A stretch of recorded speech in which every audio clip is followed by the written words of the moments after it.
want to take you to what I think is the most phenomenal flying machine ever invented. And it's not something made by mankind. It is a bird known as the swift. Nothing flies like a swift. Now, the interesting thing about a swift is this bird loves to fly. It eats while flying. It drinks while flying. It just swoops down and grabs water. It literally mates in the air while flying. They've tracked these birds. They believe these birds never stop flying except to build a nest and lay eggs. Other than that, they're flying continually. They fly higher than other birds. They fly faster than other birds. Imagine you're driving along in an interstate.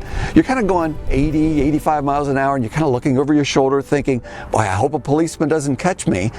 And a swift comes along. It goes flying past you on level flight like you are standing still.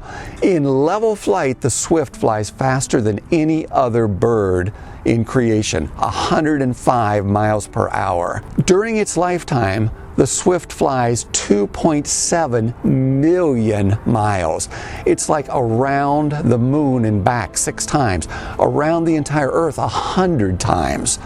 This bird loves to fly. If you looked at the Wright brothers plane, if you looked at planes made during World War II and World War I, all these planes just had their wings stuck straight out sideways. But if you look at a swift, the wings are swept backwards, kind of at an angle back. Almost all modern airlines, almost all modern fighter jets, very maneuverable, energy-efficient planes have their wings swept back instead of straight out. Why did airline designers start to do that? Because of the design of a swift's wing.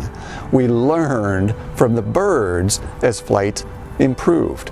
The most hazardous maneuver in flight is landing, because as a plane comes into land, it has to slow down and slow down and slow down.